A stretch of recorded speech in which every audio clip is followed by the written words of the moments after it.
Okay, hey guys, welcome back. And yeah, this is going to be the second video. The first video I told you guys, about the startup, what we are actually doing, and what my roles and responsibilities was. To go more into a bit about my technical roles and responsibilities. So like I said, I we have built app. So the app for app we are basically using Flutter, which is why I'm wearing this T-shirt.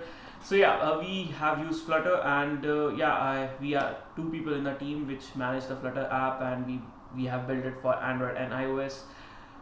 To give a more context, we have around 95% of our users are on iOS and only 5% are on Android. So majority of the things, we when we do our testing about that, we are testing the performance or anything, we majorly keep do it majorly on the iOS platform, and the second always priority is to do it on Android. I handle all the Flutter components and Flutter side things, as well as we has. So like I mentioned, I was one of the founding engineers. So initially when we built the MVP, we built some features using Firebase, Firebase Firestore, using that as a database, and have other some things that we use Firebase for. So those side of the things I still handle that, and we have mostly removed most of the things, because we once we had a proper team with a proper backend guy, we just basically shifted onto our custom backend. But there's still some features that we still use our Firebase for, and we basically, I handle all of those features whichever we happen to use Firebase, and still using Firebase I just maintain that, and if there's anything addition we have to do in the Firebase side, I handle that as well. So okay, yeah, this was about all the technical responsibilities I am in. And this is the app, and as you can see, I'll go into the firstly the home page. So in the home page we have a quick sections for our drive share, which I told you we are going to talk about in a separate video. We have find places. Now find places is basically who are the people using our app. They are people who are majorly in the automotive, for the automotive use cases. So basically for find places you will see auto detailing shops, vehicle wrap shops, body shops, customization, E85, gas, car wash, and all of that. So whatever a typical person who is mostly interested in automotive and might come into our app and just want, in Google Maps you don't really get of when you're finding places these specific categories. Like you can search it, but sometimes the results are not most relevant. So that's where we picked up this, and we thought it would be a good way for them to quickly see what's around them if they ever need to you or find any of these kind of places. So yeah, basically you go here, tap on this, and it will start loading all the results around you. It will basically within that 15 to 20 mile radius, because that's what majority of the users. And once you can basically tap on a particular category, and you can basically see the details about it, call that particular business if we have the phone number, or you can directly navigate to that location. And once you hit navigate, it will basically just take you to the Apple Maps or Google Maps, depending on if you're using Android or iOS. So yeah, this is basically about that. You can you can always search a particular thing as well, like a shop name or something like that. I'll not sure what can I search, but I'll just type in tire, and basically if we have whatever category, you can just search it by the shop name, or something like that. That also works. And we have different icons for every single category, so you should be able to easily recognize the difference when you are looking at the results on the map. um, Another quick thing was the AI mechanic thing that we launched. So this is basically any person who is finding some weird thing about their car, or wants to just ask some questions about their car, or they are finding it difficult to do something on their car. They can just come here and just ask about that. For a quick example, let's say they had a flat tire. Now they wanna quickly replace it. They can just ask the AI agent, and the AI agent will just respond according to that. Now there's a very additional feature that we added, like you can enter the VIN of your car. So every time if you enter the VIN, basically then then this AI mechanic will know the context of what car you have, because you have given your car VIN, and it will basically, whenever it's answering, it will keep that in mind and give you answers accordingly to that. This was something that we introduced, that that some people who might be curious about using AI, because not a lot of people who are not that tech savvy, when they come to this app, they should be able to easily use this feature to use AI basically for their daily needs if they want to. And yeah, again, in this one thing I missed, that you can obviously take a picture of a photo, like there's any light in your speedometer which you don't know what this light is about. You can just click a photo, tell it to this AI mechanic, and it will tell you, okay, this is because of this or something like that. So yeah, this is a another useful feature.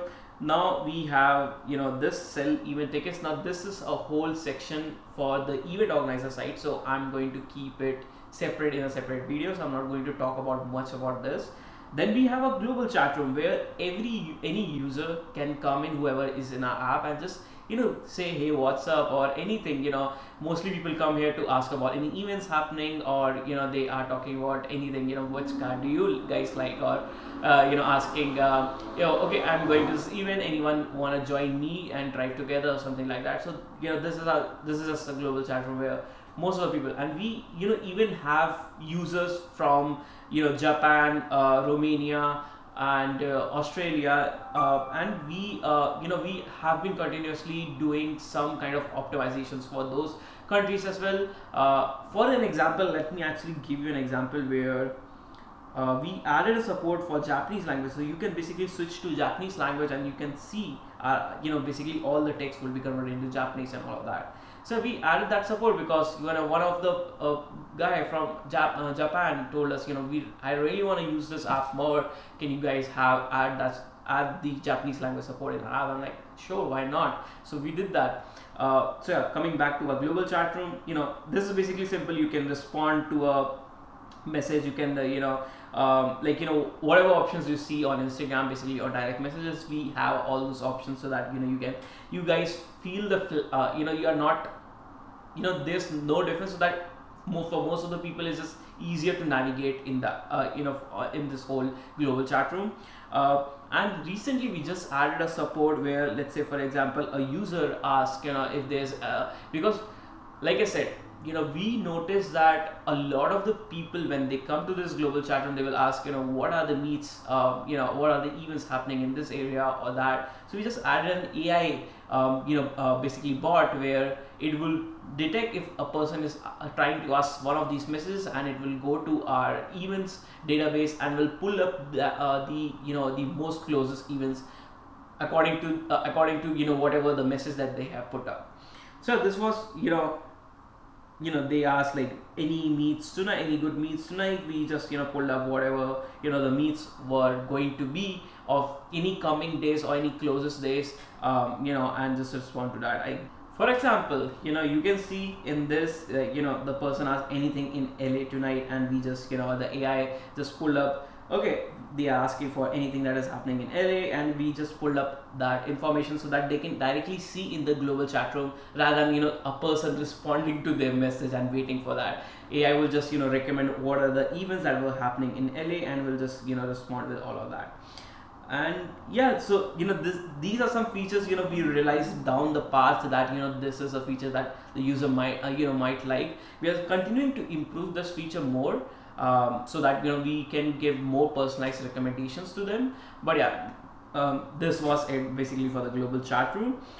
We have now in the home page, the last thing that is remaining is the event lobbies. This is basically the lobbies that you join, like any example, like you are going to a particular event, you can join a lobby where you will get access to the chat rooms, the view map, or the awards if there's any awards happening in that particular event. So it's about that. Now going to a second page is the search page, where basically you can see whatever people, whatever vehicles they have added into their garage, and you will see their images of for that particular vehicle, from their garage vehicle on the search page, and you can basically also search a user if you want to, using the search tab.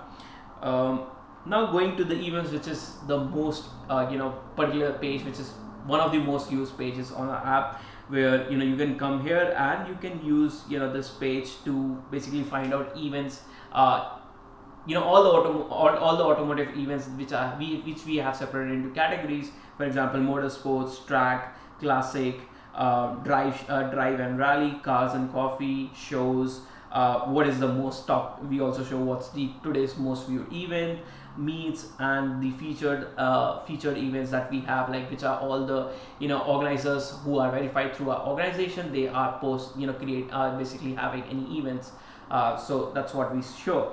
And yeah, if you go on particular tab on a particular event, you will see basically more information about that. You can buy the ticket from the app itself and use any card or Apple Pay to basically purchase the ticket.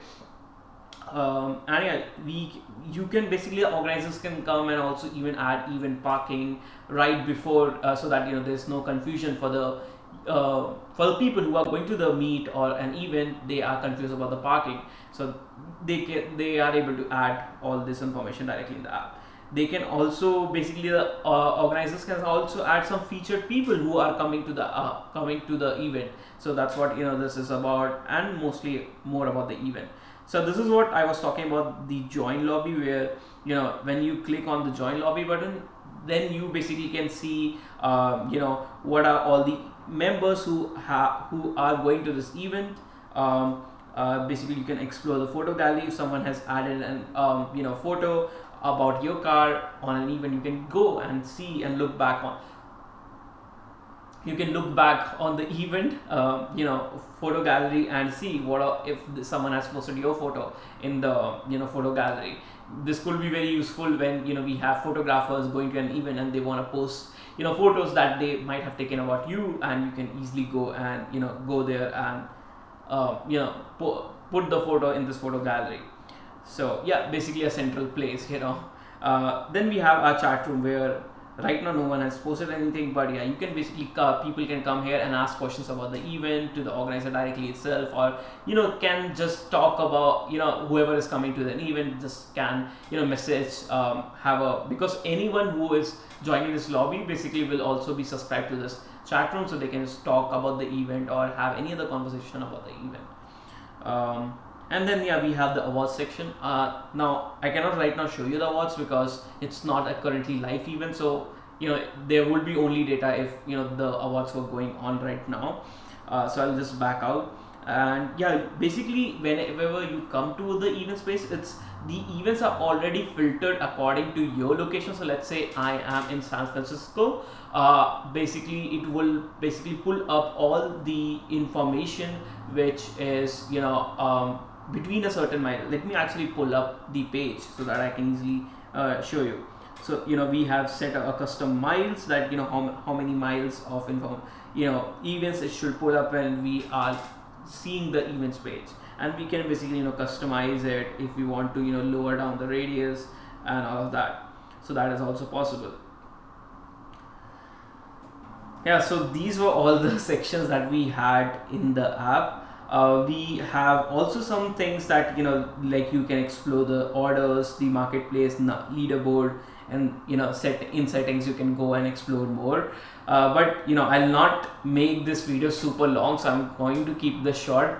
Make sure, if you are really interested to know about the app, I think the best way to know more about the app is just downloading the app. So I'll leave the download links for the Google Play Store and the Apple App Store in my video description. So if you want to go and check out the app, make sure to do that. And I'll highly recommend it if you are living in California and you are always looking out for these kinds of events. Download the app, because if you go on an event space, you can see we have around 2,312 events on our platform, which is crazy. Like, so every weekend there is something that you can find an event about, and you can go and you basically enjoy an event and have it, and all of that you can just do it by one app. So go ahead and download the app if you are really into this. And thank you guys for watching, and I'll see you guys in my next video. Bye.